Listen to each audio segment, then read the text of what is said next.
The Church of Jesus Christ of Latter-day Saints, commonly known as the Mormon Church, is one of the world's biggest hedge funds involved in shady business deals and opaque corporate practices. In 2019, the Church of Jesus Christ of Latter-day Saints had a $100 billion investment fund. I think that the church has built an empire by deceiving people. Last month, the Securities and Exchange Commission, an organization normally tasked with stopping insider trading and stock manipulation, fined the Mormon Church $5 million for failure to report stock holdings that they had intentionally spread out over 13 different shell companies to avoid disclosing the church's investments. If it sounds ridiculous that a church would be charged for some of the same crimes as the biggest corporate frauds in history, then sit back, because it gets a lot worse. The Mormon Church collects 10% of their members' incomes as tax-deductible tithes. That means if a Latter-day Saints church member pays a 30% marginal tax rate on a $100,000 income, they automatically give $10,000 of that to the church every year. $7,000 of that donation would have ended up in their bank account, but $3,000 would have gone to the IRS. That means that tight-fisted Uncle Sam is effectively subsidizing 30% of the church's income.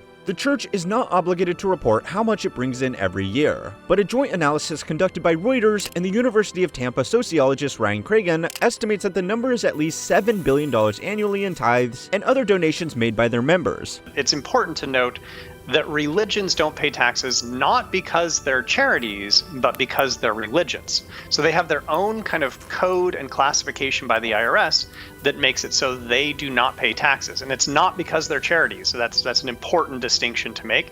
Some of that money is used to fund the church's religious activities like paying salaries to priests. Some of the money is spent on maintaining church facilities, and some is spent on programs to help the community. But the Mormon Church consistently has a lot of money left over. The excess money that the church saves every year is funneled into a trust which is managed by the corporation of the president of the Church of Jesus Christ of Latter-day Saints. The president is both the cultural and managerial leader of the church, and controls the company that controls the trust that controls the church's extra money. The holding company directly owns an educational division, including Brigham Young University, a think tank called the Intellectual Reserve, and the Polynesian Cultural Center, which is an LDS-controlled tourist destination in Hawaii that was built on the intention to provide employment and scholarships to Mormon students attending the nearby Mormon-owned university. The last major asset owned by the corporation of the president of the Church of Jesus Christ of Latter-day Saints is yet another holding company. That is, the corporation of the presiding bishop of the Church of Jesus Christ of Latter-day Saints. The presiding bishop is kind of like Darth Vader if the president was Palpatine,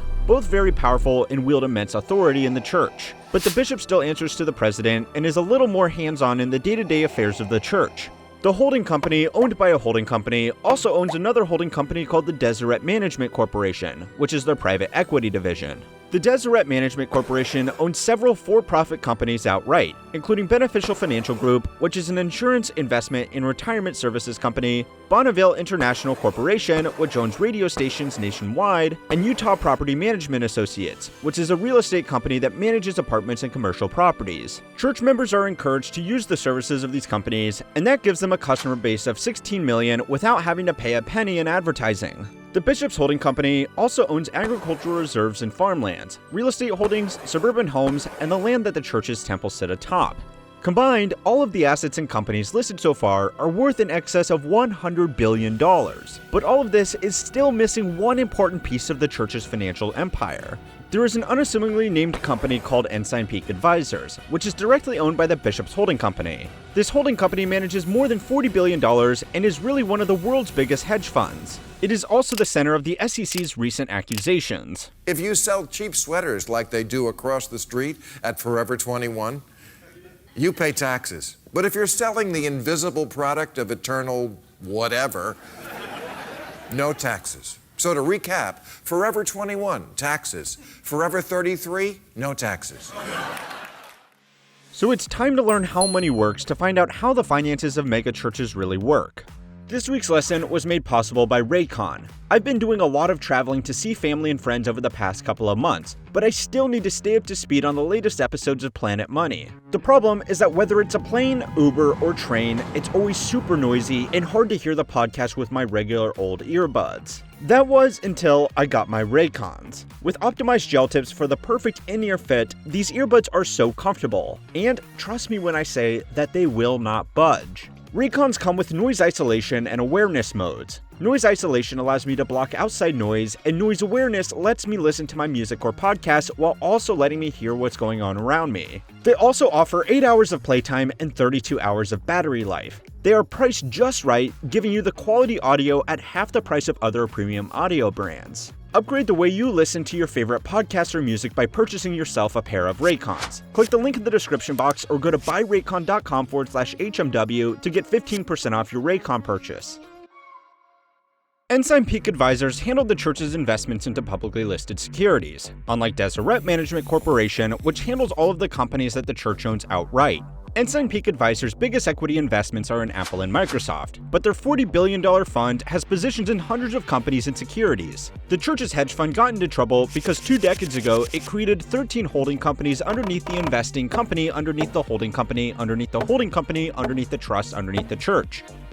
Ensign spread out its holdings amongst these companies to hide the scale of their financial holdings. The church can get away with not sharing that much about their financials with the government because of the whole church and state thing. That means that the only way that anybody could figure out how much the church really held was through a Form 13F, which is a filing that must be made with the SEC when an institutional investor owns more than $100 million worth of assets under management. 13F filings are public information because it's important for investors to see major shareholders in a company. Anybody with $100 million or more of a company stock could significantly affect its price if they decided to sell suddenly. If a retail investor knows that an institutional investment fund has a very large position in a failing company who transitioned from a social media platform to a conceptual VR company, that might tell some people to avoid investing in it. That's why the SEC makes sure that this is as simple as searching on their website the name of the institutional investor to find the 13F and get a list of all the companies they're invested in. Ensign Peak Advisors didn't want to be on that list because it would reveal the scale of their holdings with a simple Google search, so they spread out their holdings amongst 13 subsidiaries so that they never exceeded $100 million worth of holdings in a single entity and didn't need to make a 13F filing with the SEC. We have a term for this. It's called concealment. If 13F filings were this simple, every hedge fund in the world would do it so that their market moves don't become public knowledge. The church probably thought it could get away with this because it was a church, and to be honest, they really did get away with it.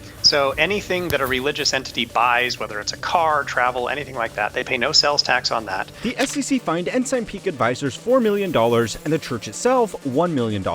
Combined, the fines amounted to less than 0.003% of the church's total assets and less than 0.02% of the returns the hedge fund likely would have made in the 4 years the investigation was taking place. The church did apologize, and it acknowledged its wrongdoing and is now taking steps to comply with the SEC requirements. It also emphasizes in statements that all funds are invested solely to support the church's mission. What this actually means is that because all of these investments, assets, and holding companies on top of holding companies are owned by a church and all profits get distributed back to the church, this entire corporate structure is completely tax-free and can grow unimpeded by the IRS. Since the church can't even spend the money it's making from tithes and donations, this investment portfolio is only going to grow larger and more powerful. One of the first things a bishop must do to help the needy is ask them to pay their tithing. The church now has significant voting power in hundreds of companies. Senior executives at companies that have large church ownership could easily be pressured into business decisions that help the church's agenda, which could be anything from conservative business practices to flattering coverage in the media organizations they have a stake in. The Latter-day Saints are not the only church in America to control immense wealth. Eagle Mountain International Church is a non-denominational Christian church founded by Kenneth Copeland, a preacher of the prosperity gospel. Copeland's ministry does not have as many wealthy members as the Mormon Church, but each member is encouraged to give as much as they can, even if it's their last few dollars. Don't struggle with your rent. Relax. I have a covenant with God.